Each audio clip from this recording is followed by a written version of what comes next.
light up the world. We light up the world.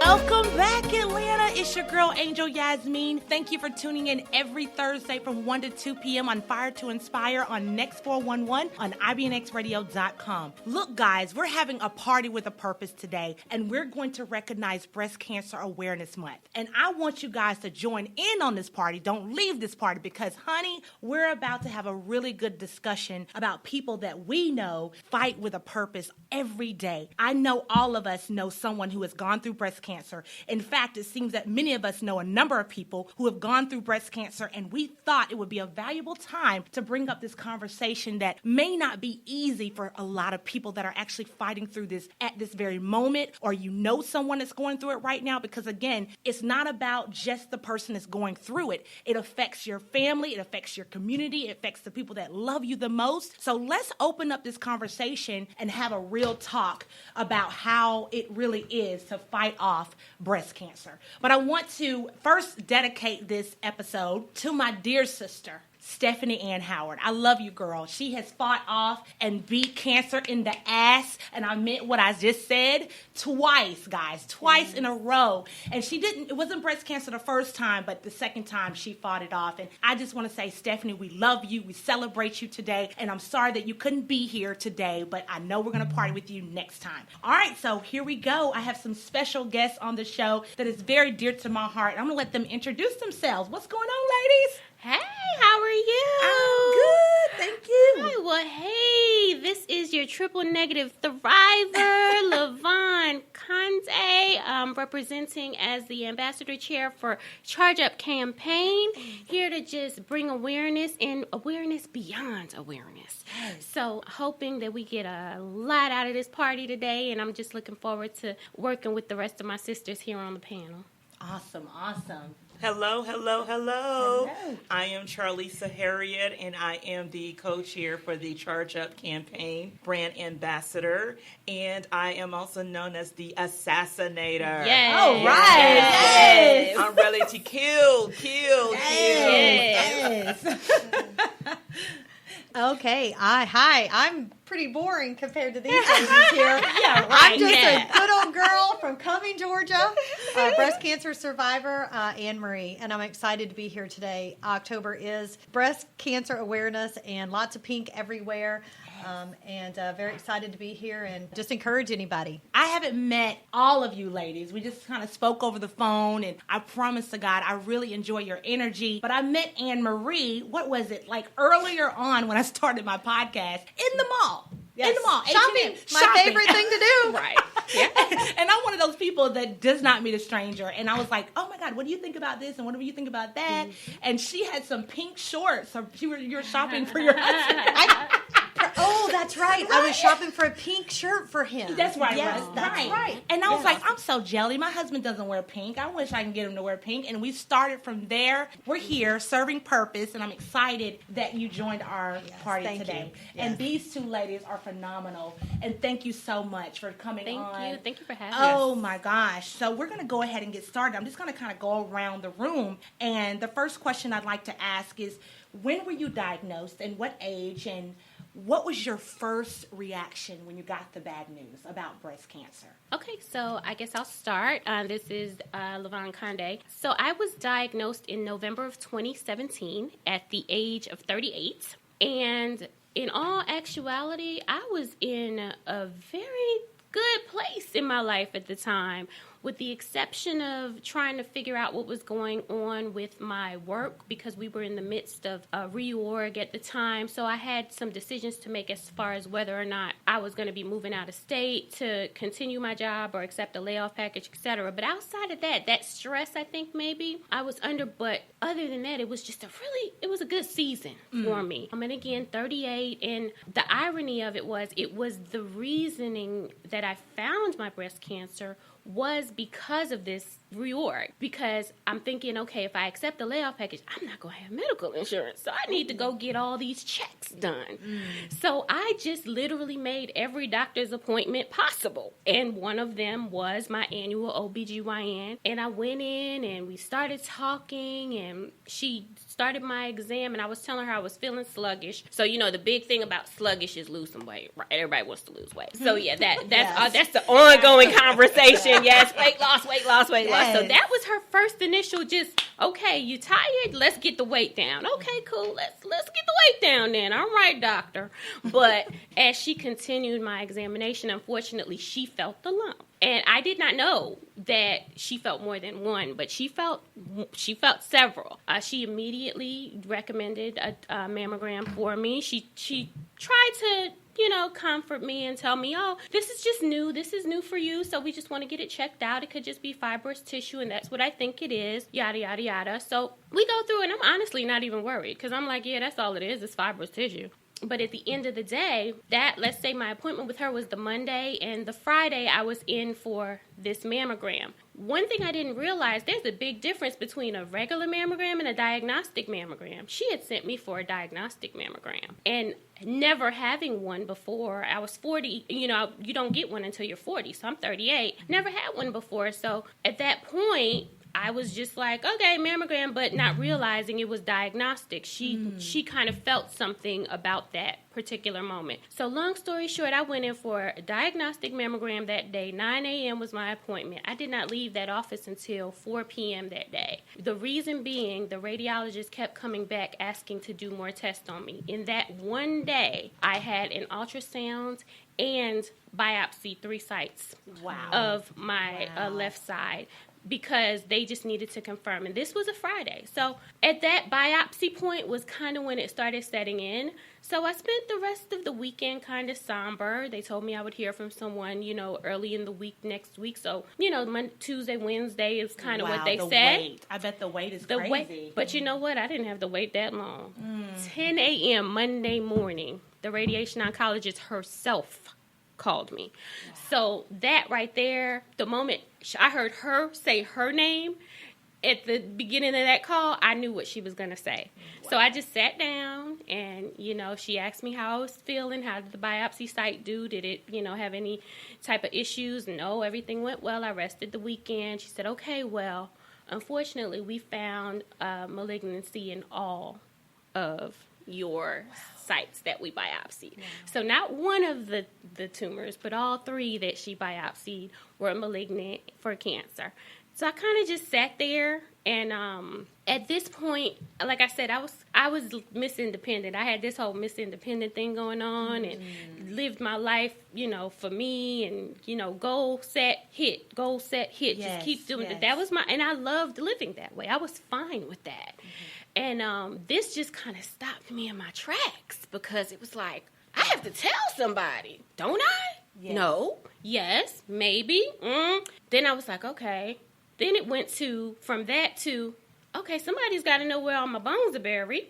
So who do I tell? Oh, my God. It went from that to that, but that's your reality. Wow. Because at that point, it's like, you don't know what's about to happen to you. Right. And, in that conversation, she already kind of told me that triple negative was what she was thinking, but she was waiting on some additional tests to confirm that, which is the most aggressive form of breast cancer. So I was just like, I might die, like, real soon. Wow. Not at 38, I'm sitting here like, okay, what do I do to prepare for this? I eventually did decide to tell my sister, but I took that day. I didn't say anything that day. I didn't tell anybody tell my sister until the next day. And in all truth, I didn't tell anybody myself, period, not even my mother, father, anyone. Wow. My sister told everyone during those first 2 months that after my diagnosis. Yep. Yeah.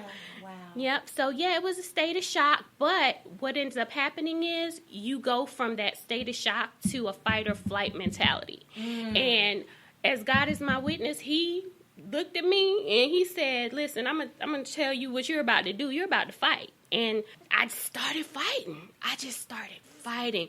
all I wanted to do was live after that. All I wanted to do was live and thrive and do. And I just wanted to do everything, be everywhere, whatever it was. I just needed to live my life on purpose. And, you know, right now, like I have my own personal motto is I just thank God for allowing me to walk in his spirit of purpose so that I can live my life in purpose, on purpose. You know, that's my goal as today, forever, for every day that he wakes me up to breathe. I just need to do that. Oh my gosh, that's amazing. That's I love how you kind of dove in on the real truths about what's going on. Like when you first get diagnosed, it's shocking because you don't know if you want to choose to live, and you got to choose to live or choose to die. And you have to have that conversation with somebody that you trust, because it's like, oh my gosh, did you go through humiliation? I honestly just felt like, God, why of everything would you take my independence from me? That was the one thing I prided myself on my entire life. And you don't have kids, And right? I do not have children. So I was this, you know, just single, can do whatever I want, partying. when I want, how I want. I didn't have to worry about anybody else but me. Right. You know, I feel like maybe that part of it was where he just did the hand spank and said, hold on. Yes, you have all these gifts. It's time for you to share them. And unfortunately, I'm going to have to stop you. I'm going to have to show you how to do this. So, you know, I look at it and I'm like, you know what, God, you ain't have to go all the way there. But God, I will take it. Yes. I get it now. But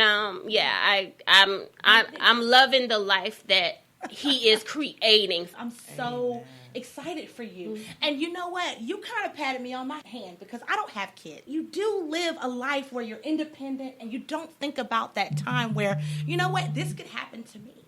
That's why I'm having these conversations for every audience that's out there, because you just never know what day you'll wake up on, you know, and you have to take every day like it's your last day. That's how you got to live. We're going to go ahead and introduce our second. Okay, Charlisa. Look, they're fighting on who wants to go next. We're just going the line. We'll go with you, Charlisa. Okay. All right. Yes, I'm Charlisa, and I'm actually a survivor, but it's not breast cancer. It's a rare form of cancer, and it's called thymoma. Okay. And I was originally diagnosed, it was back in June of 2007. Actually, May of 2007. I was going home for Mother's Day, driving on Interstate I-20, and going home for Mother's Day, got into a car accident when my car hydroplaned and ended up in an embankment, survived it, you know, was awake. I was a little startled. Then there was a truck driver that came because he almost hit me, and he was able to pull over to come to the rescue. They took me to the emergency room. I complained of a headache. So the doctor there decided to do an chest x-ray, not just only of my head, but also down to my chest. And when they did that, and that's when they noticed that it was a spot on my lung. And so he asked me, have you ever smoked a day in your life? I said, never have. Wow.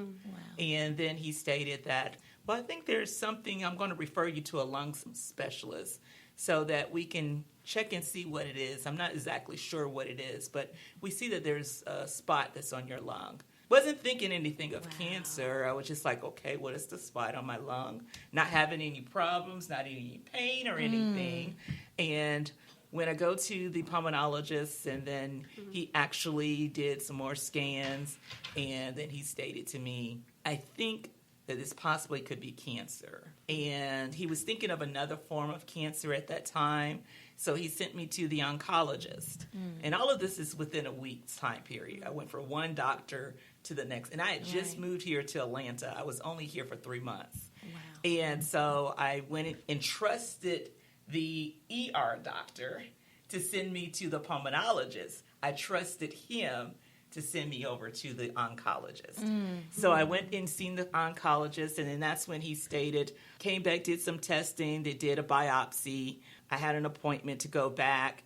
I went in, I was there by myself. My family's from South Carolina. And when I was sitting there, then my doctor came in, and then he stated, I'm sorry to tell you, but it is cancer. And he said it's a rare form of cancer, and that's when he told me it was thymoma.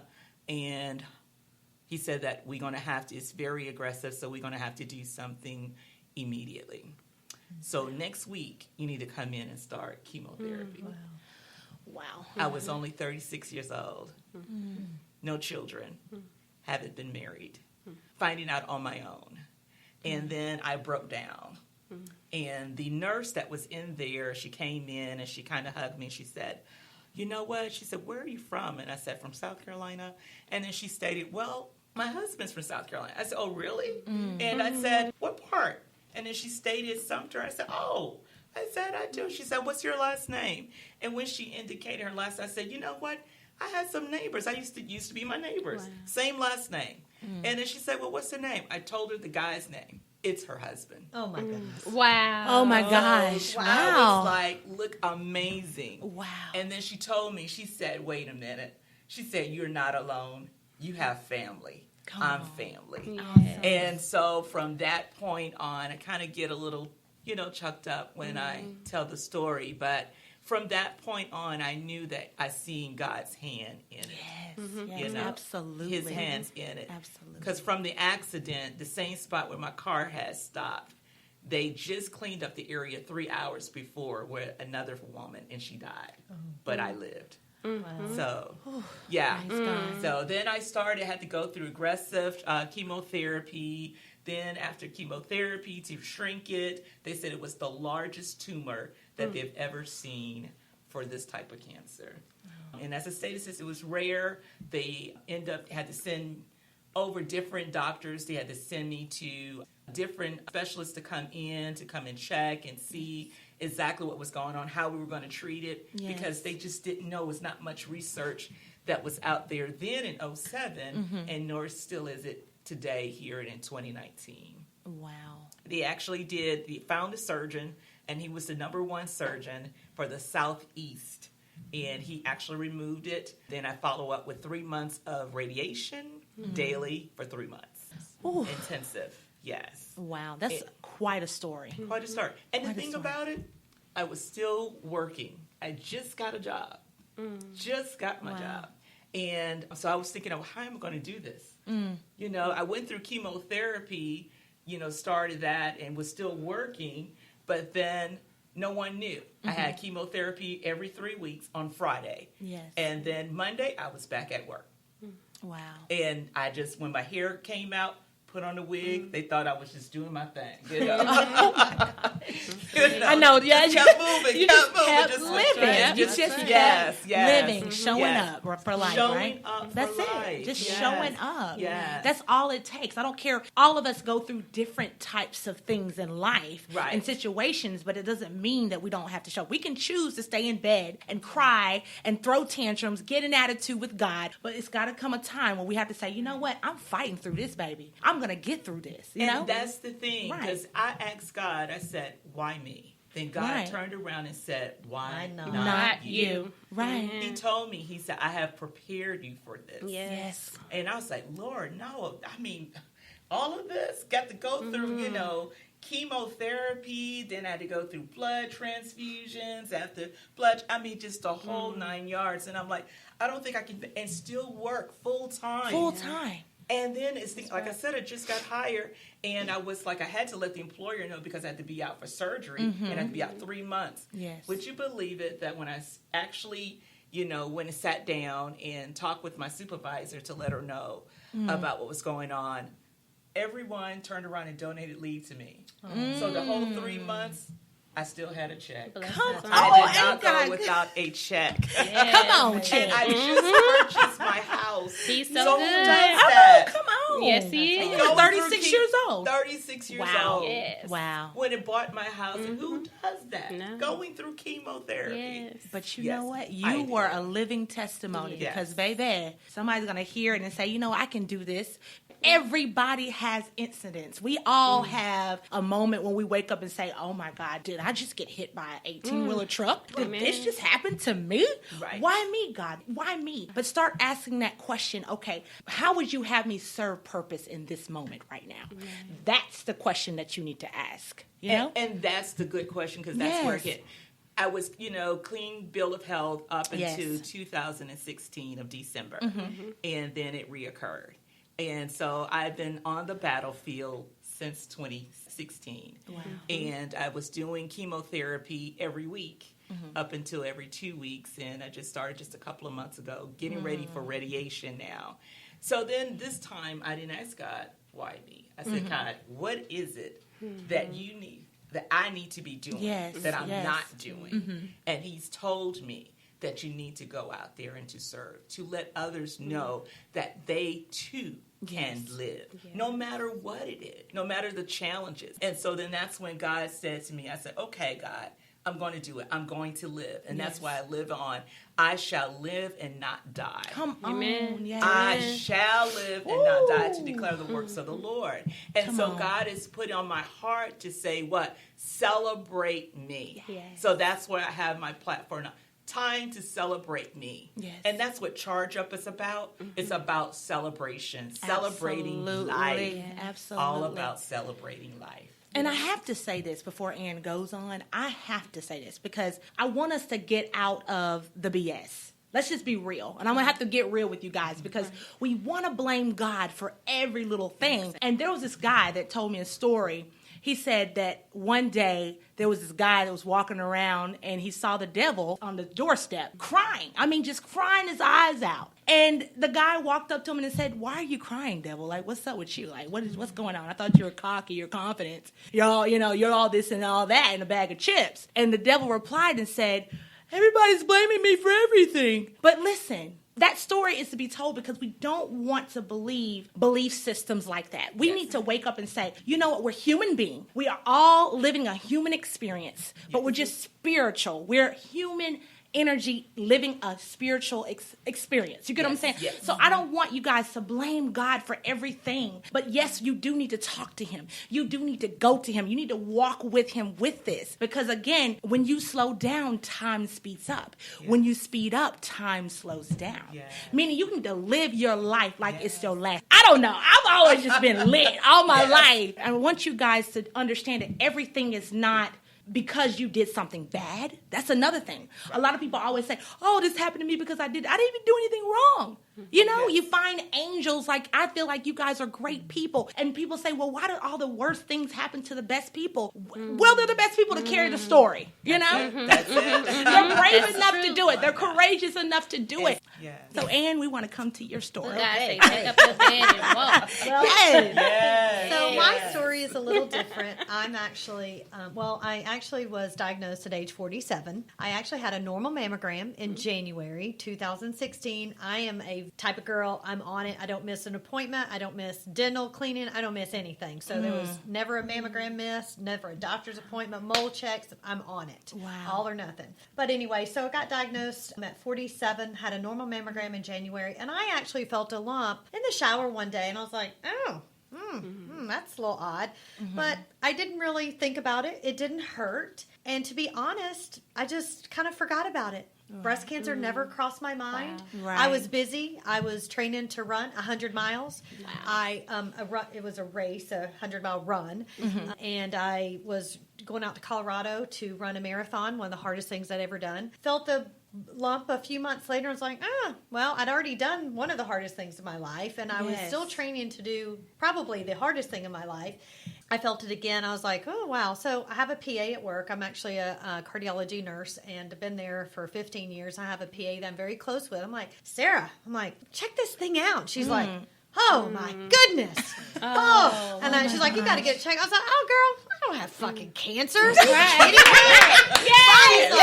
well, you may not, but 1 out of every 8 women do. I'm like, whatever. Yes. So long story short, 1 in 8. I didn't do anything. She came in on Monday. First thing she said, did you get that check? I'm like, no, but I'm going to do it right now. So I actually got checked on that Friday, and the lady said, well, we can't get the core biopsy done today, but we can do mammogram. I said, just get me in for whatever. So I showed her, because it was actually down kind of where your bra actually meets at the bottom of your breast. Did the mammogram, did the ultrasound, and the doctor comes in and says, we can do that core biopsy today. And I was like, yep, not good. Yeah. So anyway, it ended up being cancer. I'm actually what's called ERPR HER2 negative. So I'm estrogen, progesterone positive, HER2 negative, which is a good thing. HER2 positive is a more of a breast cancer. So I was what we call no evidence of disease, NED, no evidence of a disease, September 12th, 2019. So I just had some clear scans. But the journey has been amazing. Really good. I mean, Party time. Good news. We're almost NED twins. My NED from 2017, I just got mine. Literally, my first ever clean scan on September the 4th of this year. And talking about, awesome. Talking about choosing, you choose to live, you choose to fight, or you choose to be curled up in a ball. Yes. And there's days that I wanted to be curled up in a ball. But you know what? I didn't. I had a double mastectomy 2 days after I was power walking in my subdivision 4 miles with my little tubes tucked up on my shorts. Yes. And I mean, it some days are not pretty, but for the most part, I actually have fought. I didn't have to do chemo. There's a new thing called oncotyping. And if you're, ER, PR, you kind of have to qualify. Yes. Right. I had some lymph nodes positive, but if you're less than 3, so thank goodness I did qualify. So I did have radiation that actually kicked my butt. And I had some complications, have had 5 organs affected from radiation. Wow. So, but again, I mean, I get up every day. I feel gratitude. Yes. Again, some days are ugly, but for the most part, I'm going to fight. I'm going to get out there. I want to encourage people not to wait. Right. Don't do like me. Yes. I had that lump for probably anywhere from 2 to 5 months. Yes. And I could have been stage 0 possibly. Yes. So I do encourage everyone to do your breast exams, get your mammograms, and actually know your family history. Yes. Your family history. Even That's though, big. it's not, I think there's a very small percentage that are actually what they call BRCA1, BRCA2 positive. That is that's genetic. 80%. Right here. Oh, are you? BRCA2. Oh, there you go. Positive. And 80% of the women being diagnosed today are ER/PR positive, which is me. She's triple negative. Whole nother ball game. Yep, whole nother beast. Absolutely. And whereas with her situation, there's what we call immunotherapy targeted treatments available to people with positive receptors to certain things. Triple negative, there's only 3 options. Right. Surgery, chemotherapy, radiation. That's it. And it attacks, honestly, the African American population the greatest, and the younger African American population on top of that. Yes. So as much as white women and black women are getting diagnosed at approximately the same rate, the average mortality rate for African American women is 42% post-diagnosis. Wow. So that's huge. And we are just out here just aiming to let you guys know your girls. Know your girls. Get to know the girls. Really get to know those girls. Yes. Feel on the first. Do yourself breast exams. Love on yourself. Love on yourself. Like, touch really on yourself. Feel on yourself. Touch yourself. Touch yourself. All right? Be like Tweet. Because, get in there. Well, yes. And if you feel something, do something about it. Right. Don't be like I was and was like, it it doesn't hurt. So, and we're going to get back to LaVonne. Oh, wow. So, my experience is not the norm. Not the norm, one and done, it's over with once you have your treatments. Yes. Because, unfortunately, after my chemo that I went rah, fight, go, win, I started chemo that December, and it went all the way through the next April of 2018. So, after that, that's when you start talking about, okay, what type of surgery are you going to have based on all the factors that come into play for you. So there were a couple things in play for me. So I was what they call BRCA2 positive. And with the BRCA2 positive gene, it makes you very susceptible to other cancers, up to almost 70% for some of the others. So 2 were ovarian and redeveloping breast cancer after ridding yourself of it the first time around. So I said, whatever we need to do, we need to just get all that out of me because I don't need any of that. Right. So, I was still in that space of independent me. The irony was I yet was not there. I wasn't with God yet. I was just in the fight. I was in the pink world, not necessarily so much in the awareness and beyond awareness, but I was just pink. And it was just all about surviving. And I knew that I was going to do that. LaVonne, but I'm gonna tell them like how you got diagnosed, and you just kind of ran a marathon because you wanted to escape the world of the scary. You know, so you really didn't break down. You didn't cry. You didn't have any emotions. Like, tell them how long. I literally didn't break down until December of 2018. Now, mind you, I was diagnosed in November of 2017. Wow. My breakdown didn't happen until even after all of my complications. I had already, before I broke down, I had already had 9 surgeries. I had 9 surgeries in the year of 2018 alone. So just fast rewind really quick. So what happens? I decide on my surgeries. So my surgeries were a full hysterectomy, a double mastectomy, and they offered a surgery where you could have your reconstruction done at the same time. So I had 3 surgeons, and I had an 8-hour day in surgery. Wow. And June 11th, 2018 was that day. And I knew that after that, my life was coming back. You couldn't tell me anything. My cousin Akila had this big boob voyage party for me before my surgery. It was amazing. We had a blast. And it was just a celebration of, okay, she's about to get some new boobs. She's going to get a new lease on life, a new. Yes. So it was just, we were there. We were ready. So we go in, everything's good. I get into the recovery room. It's about 5:15. So my day started at 8:30 that morning. All my surgeries were there. I looked down. My boobs looked great. I giggled. I'll never forget. I giggled. And my OR nurse came, and she was like, I told you would see me when you went to sleep. I told you would see me when you wake up. She was like, yep, see, I'm here. I was like, well, she's like, boobs look good. I said, yes. I said, yes, they look good. Until they didn't. So, literally in that conversation, she looks up at my vitals. She says, I don't like this. Call the doctor. And I blacked out. Wow. Subsequently, I was in ICU for 4 days, in and out of consciousness.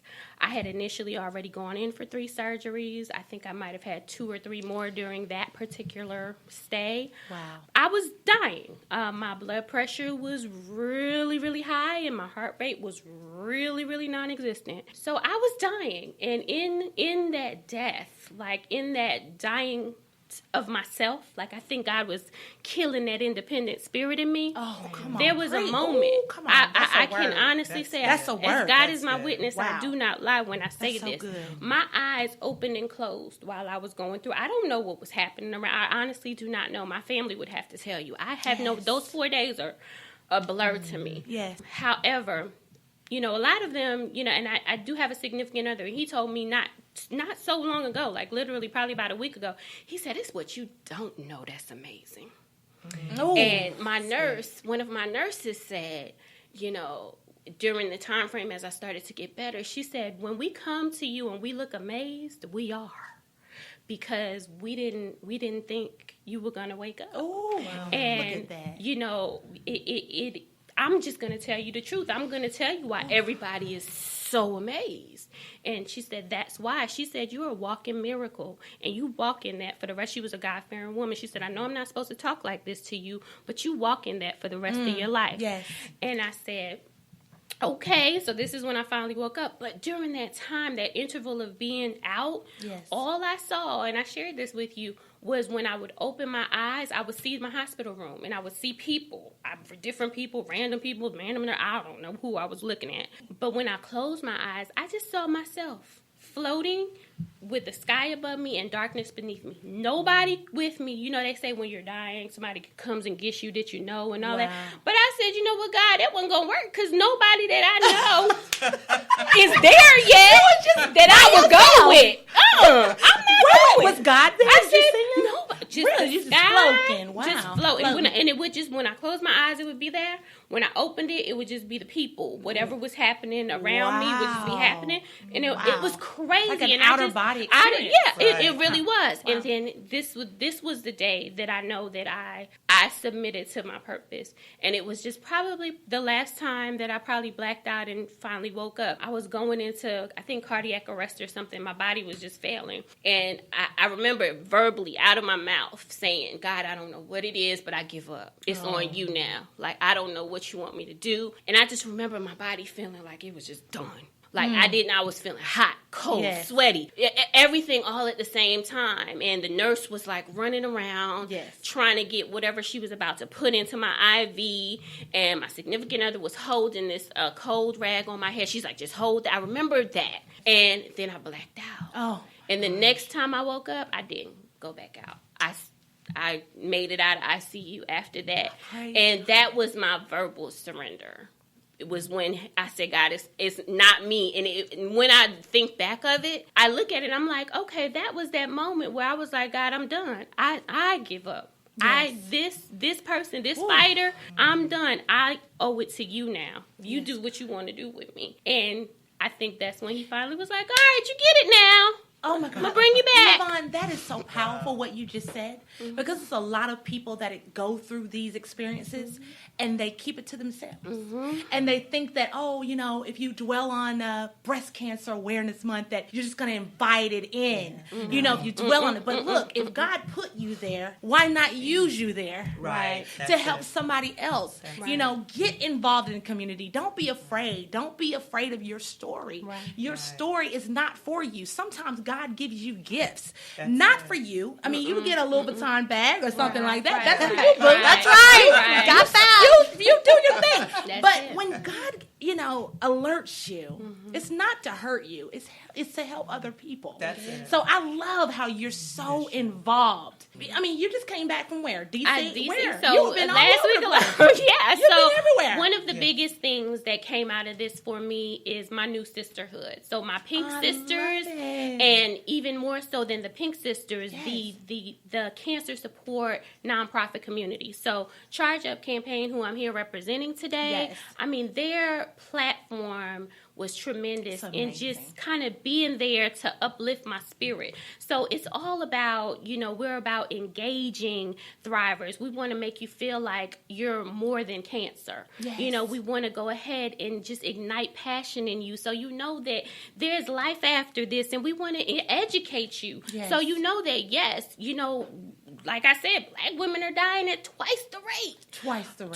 the rate after diagnosis of our counterpart sisters, white women, who we all are getting diagnosed at 1 in 8. This is the thing. If you're not with children, your risk is higher. Yes, that's so, it's something that, but I don't want you guys to live in fear. Right. Because whatever you fear is what you attract. That's it. Because if you fear, like just say if everybody in your family has had cancer, you cannot walk through your life. Oh my God, I'm going to get this, I'm going to get that. Because guess what? You're going to invite that in. When you say, look, I live in victory. Yes. I live, you're walking in it, you're talking in it, you're owning it. Yes. But guess what? Even if it happens, because you're not exempt, nobody's exempt. That's it. If it happens, you just got to walk through it. This is easier said than done. It is. I have Absolutely. not been through this, and a lot of other people have not. Right. But I just love how you break down, God, use me. And use yourself for other people. Put it out there, And you just posted yesterday on Facebook about, had mixed feelings about this month. Like, express yourself. Right. Well, and, that's the thing. It's been 3 years, and there's days that I have great days, and I feel so much gratitude. And, I've had a lot of, I'm what's called stage 2. So I do have a chance, and I don't know about you girls, but the fear of it returning, there's days that it's ugly, and I'm in a dark hole, and I am scared. But and that's what I've been struggling with October. A lot of pink. Yes. Unfortunately, I love pink. I really do. It's my favorite color. And there's certain days that pink bothers me. I'm like, dang it, why do I like pink so much? I know. But at the end of the day, I love it. I really do. Pink is my color now. And I just kind of, with this month, for some reason, I don't know, maybe it's because I did hit a big milestone. 3 years is a big milestone. Yes, I'm not quite there, but 5 will be better. But hey, I'm going to get there. Yeah. But the October this month, 3 years, and I was like, I still haven't, found my purpose with breast cancer. Do I have a purpose? What is my purpose? Yes. I want a purpose. I want to do more. I want to see more. I want to help more. I want to educate more. I want, to spread the gratitude that I have have that I'm thankful to be alive today. And I'm opposite. I'm an open book. Yes. When I got a diagnosis, I was at work. And let me tell you something. My bitches were amazing. We were all crying. I mean, I tell you, we all huddled. I mean, I was amazing, and they're still with me today, and they have been amazing. Friends, family, everybody. But I get back to the struggle with October. But you know what? I did say I've been struggling, but I do know that I'm grateful to be alive. And I want to help. I want to be there. I want to be thankful. I want to celebrate every day. And there's days it's hard, man. You're like, damn it. I know. You know, damn today I want to have my pity party. Yes. But you know what? I have my pity party. I put my big girl panties on. You should have it. And I do. And I keep moving. So it is still a fog some days. 3 years later, it's still a fog. I look back and girl, I'm with you. I had double mastectomy. I had a hole in my tip for 3.5 months. I had an oophorectomy. I had radiation. I've had liver biopsies. I've had fractured ribs. I've had radiation hepatitis. I was in the ER thinking I had metastasis, and it was on Christmas Eve, and I was going to die. So, you can talk all day long about everything that happens on the journey. Because the journey it doesn't end at, okay, you're diagnosed and you go through chemo, and it's, chemo is so just one small iota of the thing. And going back to your question about the advocacy work, so in just hearing you talk about that purpose, I've found my purpose in advocacy. Good. Oh, it's so fun. I can honestly say I've had some wonderful mentors in that space. And, like you said, I was just in D.C. for the Rally for Medical Research, where we were rallying for, we're looking at, we won at least $2.5 billion for medical research, where a lot of it, exactly. Don't get me started on that, honey. That's a whole other show. Yes, and that's just the cure. So it's like, show. where is the cure? Yes, so it's not, and that fear is going to, it rears its ugly head over and over and over again. Yes. I mean, I'm triple negative. That's the highest recurring recurrence. Yes. So, okay, but although, listen, I'm going to live every day. Tell me, the breast cancer you have is his best kind. I'm like, really? Yes, I hear that. I've heard that. Yeah, the best kind. I mean, listen, all of them suck ass. And nobody wants to be a part of this shit nobody, show. That's all I'm saying. Nobody does. Thank you for that. Thank you for that. Because, I mean, the world needs to hear that. The corporations need to hear that. Right. Because I'm sick of sending my money to corporations that are not using it when they already have. I know they have a cure.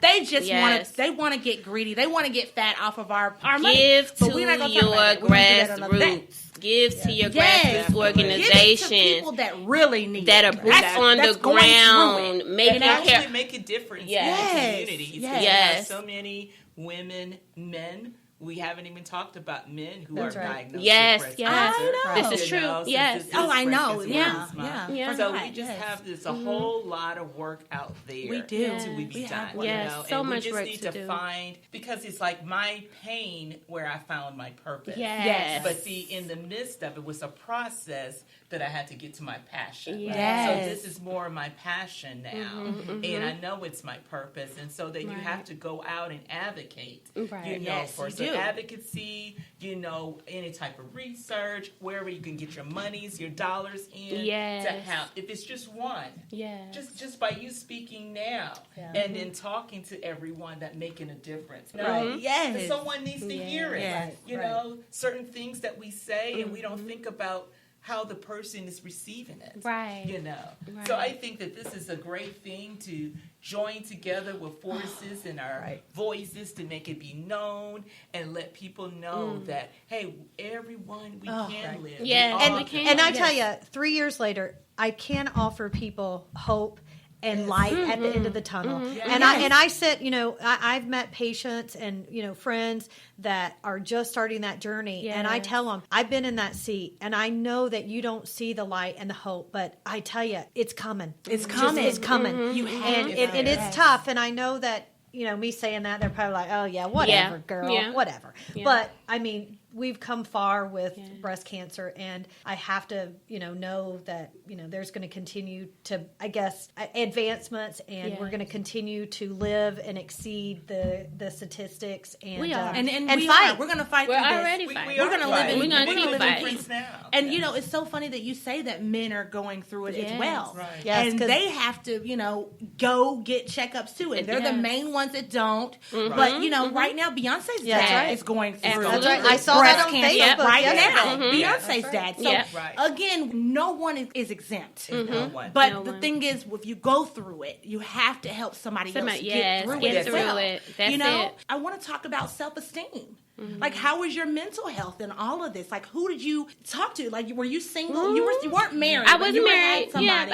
But how did that affect your sex life? Like, let's go there. You don't have one. I'm sorry. Sorry, babe, if you're listening. Oops. I know. But yeah, you don't. I mean, you have radiation and chemo going into your body. One that impacts, how you feel about yourself, how you interact with those around you. So all of that, it does.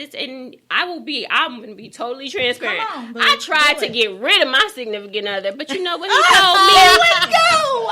He wouldn't go. And when I say I tried to kick him out like every 2 weeks, Because you were going through. Because I was were going emotional. through, and I was emotional, and I was so caught up in what I couldn't do and who I wasn't anymore, and the person that I was becoming, this vulnerable person. But you know what I learned? You got to allow yourself to be vulnerable in order for the Lord to come in and decide He is going to walk with you. He's going to carry you on the days that you need to be carried. He's going to pick you up, lift you up, toss you from whatever He needs to do with you. He's going to shake you and get you to where you need to be. Because at the end of the day, that's, that vulnerability is the only time and the only place that He's going to have that little crack to get in. But if you're so gung-ho and you have it all figured out, I thought I did. Exactly. And, when you're in that space, when you lose it all, it's like He took me to a place where He made me lose everything that mattered to me. I know that. Everything that mattered. My house, my cars, everything. He took it all. He took it all. I'm rebuilding from ashes, but you know what? I am a diamond. Oh, you are looking so good, baby. You look good. As much as I look back on this last year, I literally went back to an infancy stage. After that hospital stay for 2 weeks, I went home with all types of tubes, removed breasts, all types of things happening to me, or with a home health nurse. It took 4 months of rehab. I did not get released from rehab from July of 2018 until October of 2018. And I began to live. And at that moment, I was like, you know what? My 40th birthday is now approaching. So I've been going through this journey now, started at 38. 40 is in January coming. This January, I just turned 40. So I said, I'm going to have this big 40th birthday. And to get to your mental health perspective, this piece starts, I'm ready. And then my oncologist is like, hey, we got to close this loop. You did slew of surgeries. We've been through the whole chemo thing, but we do have to close this radiation loop. I don't know whether or not you're going to have it, but you have to have this consult. So I said, all right, well, I'm planning for my 40th right now. So That's right. We're going to have to, she said, but we have to do it before the end of the year. She said, I'll wait. Yeah. I was like, listen, I'm going to have this party and it's going to be fabulous, just like me. So I was like, I've been in the bed for 4 months. No. Whatever it is, I don't want to hear it. She's like, but it has to be this year. I said, okay, make it as close to the end of the year as possible. And she did. Let me tell you what the day, December 27th was the day that she decided, that she got my consult for. So I was like, okay, cool. So my party is like 7 days away at this point because my birthday is January 4th. Oh, January here. It is Capricorn! No wonder I love you guys. Capricorn bitches. That's it. That's the issue. Oh my God. What are you? I'm a Cancer. You work right now. Like, oh my God. So we get to the lady. Yes, we do. We love you so much. So we get to the radiation consult now, and I'm there, and I'm like, okay, we're not even claiming this. This is over with. I received Jesus. She comes back and she's like, a little bit of remnant. So we got to blast that. 25 rounds of radiation. So how radiation works is it's a daily thing for 5 days straight. So when you talk 25 rounds, you're talking 25 days, not including 33. Saturdays and Sundays. So literally, she just pretty much told me, you're about to be in radiation for a month and a day. I said, well, it ain't happening this week nor next week. I looked, I rolled my eyes. My PRN that was in the room at the time, she said, not what you wanted to hear, was it? I said, no, not at all. I was mad. I can't even tell you. This was the first time that I really felt mad. Like, just, no, never. But I said, you know what, Lord? I said, all right. So I told him, my party coming up. So I said, you're worried about the party. I'm worried about my party now. Because I was like, I'm just going to take my mind off of this thing. I'm celebrating me. This is my 40th, too. You talking about 40 years on this earth? And so, no. So I said, okay, I will revisit you guys after this event of mine. And that's pretty much what I decided, and I went on, and I had a fabulous 40th. Yeah. I did. I had a fabulous 40th. I wished I was there. I'm telling you. Celebrate our birthday together. Why not? I turned 50 in January. 50? So. Well. And I had a big party, too. Yeah. That's it. We have to as Charlisa said, celebration. So that 40th, but let me tell you, 2 days later, that was my break. So I had to go back for my follow-up with the oncologist, and absolutely in the room with one of my PRNs at the oncologist, I went straight ballistic. What a word. For the first time in his diagnosis. Wow. And you know what my nurse said to me? She said, I'm not happy that you feel like this, but I'm so happy that you're doing this right now. She said, because I thought you were going to implode. You were so rah, fight, win. And she said, do you even understand? I haven't seen you grieve for everything you've been through this entire year. Right. She was just like, I'm sorry, I'm happy, but I'm sad. And she loved on me to death. And when I tell you, I love, shout out to Northside Cancer Institute, Atlanta Cancer Care. Yes. I mean, before I made it home on that day, the social worker from Atlanta Cancer Care had contacted me. They had sent out a referral to behavioral health. This therapist had set up a consult with me on my drive home that day. Yes. And as God is my witness, I took every bit of that help. Yes. And hey, all I'm saying is look at me now. Now look at you now. I'm not sad. I'm not mad. I did everything that I needed to do as recommended. And, therapy is not a taboo word. It's not. Thank you for saying that. And we're also different in how we, I guess, handle things. I was completely opposite. I was on it. I had my radiation. I didn't miss a day. I worked out. I scheduled. I drove all the way to St. Joe's and back. Was at work. I mean, but I was mad. And boy, I was mad, and I did it by cussing. And I've gotten better. Sometimes you gotta get it out. I've definitely gotten better. True. But for the most part, it's interesting how we're all so different, and to listen to you of how you express yourself. Like, I cried every day. I was at work and I cried every day. So when I found out I was at work, I cried. I mean, so we're all so different. So it's very interesting to see. There is one thing that it's been interesting. I still find it like, wow, why haven't I done that? And I was so overwhelmed, of course, with the diagnoses, and everything happened very quickly because I was like, on it. Let's go. Let's get it out. Let's schedule. We got stuff to do. I chose not to run my 100 miles, and I chose breast cancer as my 100 miles. And I will probably never even ever try to run another 100 miles. And I figure, been there, done that, breast cancer. But I had tons of cards. People were kind, and I probably shouldn't be saying this on the air, but I say it because I find it interesting of how I'm healing mentally. Is to this day, I've still never read one card one card, nothing. It's in a box and it's put away. Wow. And I don't know if I'll ever be ready. Maybe I'm ready now. I think we should all get together. Yeah, and we'll and read it and all my together. cards. And, Yeah, and that'd be awesome. And I felt the love, so maybe I didn't need to read the card. Right, I mean, I yeah. felt the support. But I do find that interesting how we're very different and we all heal differently. With me, it was just a matter of my higher being, my spirit. Yes. You know, what I believed in, my faith is what really kept me. That was the foundation for me. Amen. So I know whose I am. Right. You got to really know who Yes, you are. I know that's whose it. I You're am. a queen. So that would help me out. And so what the thing about I knew when it comes with your mental health and the mental status, I want the devil to know, like I say, I'm the assassinator. Hey, you think you're going to come back with this? Come Let on. me tell you. Yes. I saw there was a Miss Cancer Warrior pageant. Oh, that was there. yes. I said, I never participated in a beauty pageant Did before. you won? She right? is the I ran and I won.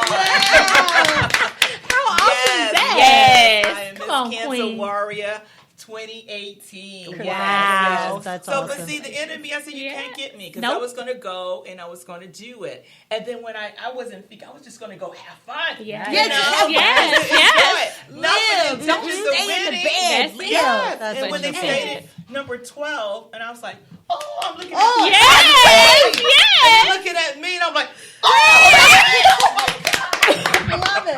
yes. And you know what I love about you ladies? And I look, Fire to Inspire is all about fire. That's It's all it. about Yes. energy, but not bad energy. It has to be the best energy possible so people can live out their life to the fullest. I mean, I had a company back in the day where it's called Live Out Loud. Like, Yes. I live Yes, for you that. You know what I mean? really You do. gotta You live do. out loud. You do. And Yes. in everything you do, honor God. Yes. He will honor He you. will He honor do you. He will that. honor you Yes. both. Every step. Every step of the way. step. So Every start step. owning yourself. Guys, we have Yes. went over the time. Oh my I gotta goodness. give a shout out to our engineer owner, Trish, because she gave us some extra time, and we love you for doing you, that Trish. because I could not stop it. I texted her, I was like, can we please get a few more minutes? But guys, thank you so much for what you do, and thank you for sharing your beautiful stories. I mean, because this is going to change the dynamic. It's going to change the game for women that are afraid to go get a checkup. Look, I'm 34 years old. It's almost that time. Yeah. Right. And you got to mentally prepare yourself Right. for whatever it is. And whatever you face, just know that God is awesome. Yes. God Yes. rocks. And you got to Yes, rock he along is. with him. That's it. You get what I'm Amazing. saying? That's it. And All look, right. the enemy does not exist. No, He doesn't. He does not exist doesn't. in your He life doesn't. as long as you let him play in your life. Yes. He's there, Yes. but don't pay him any attention. That's No. it. Just walk Ignore right him. past this thing and tell it. walk with an Yes. attitude. Yes. Honey, that's all it is. That's all it Yes. is, right? That's it. That's Yes. So tell people, we're about to wrap it up. Tell Okay. people how they can find you on Instagram, Facebook, especially you, because you have your big, organization campaign. Okay, yes. Tell about some events. and So stuff. I'm here today representing Charge Up campaign. Yay, Charge Up! Woo! Yes. So we are absolutely trying to continue to enlighten, engage, educate the community. We want to love up on everyone from patients to survivors to the caregivers. Yes. Because they go through cancer too. So we do all of that. So in order to do that, we provide everything from care packages Yes. to hospital visits to, we have a partnership with Sephora where we have like a beauty Nice. a beauty day Nice. that we That's really work good. with Sephora. So we actually have one of those coming up in Philly right now. So we're all over. We're moving around and we need your donations. Yes, Yeah. that's So, where Cash it's working. App. Put the money there. That's where Dollar it's sign working. Charge Up Yes. campaign, Cash Yes. App. We're also on PayPal at chargeupcampaign@gmail.com. So please, please, please. We also are partnering with the Vanessa Bell Calloway Foundation coming up on the October 16th of October. Yes, Okay. thank you, Charlisa. The 16th of October for a viewing party for the BET Her Awards. We were all there in the look at audience. you. Yes, live, See, they're live, living it up. live. They're doing it So, there. Wonderful. And they're yes. not missing a beat, guys. So you got to get involved. I am now Yes. walking in my purpose, Yes. on purpose, and I'm so thankful for it. LaVonne has already stated, like I'm here, like Yes. to represent Charge Up as well. We just say just to actually to come in just to help. And to really get the help, we want to even look at the love and extend it to the caregivers. We don't want to forget them, because we understand that family makes a difference in those, and it gets rough and tough in times. So just look for us on, as she stated, on, you can also do the text, text up to charge up. Okay. And we'll be looking forward to receiving your assistance. I don't have anything, guys. But I'm supportive if anybody needs anything, questions, encouragement. Actually, I work out a lot. If you want to come get your ass kicked, bring it on. But I do encourage everybody, if you are going to give, I do encourage you to, of course, give to what your heart.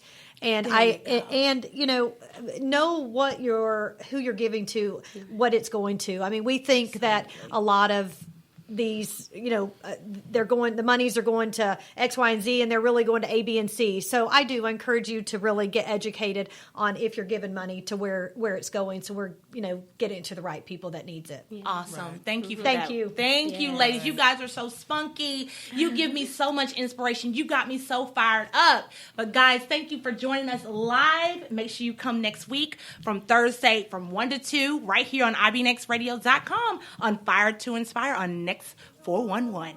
All right, it's getting real hot up in here because we are so fired up. Yeah!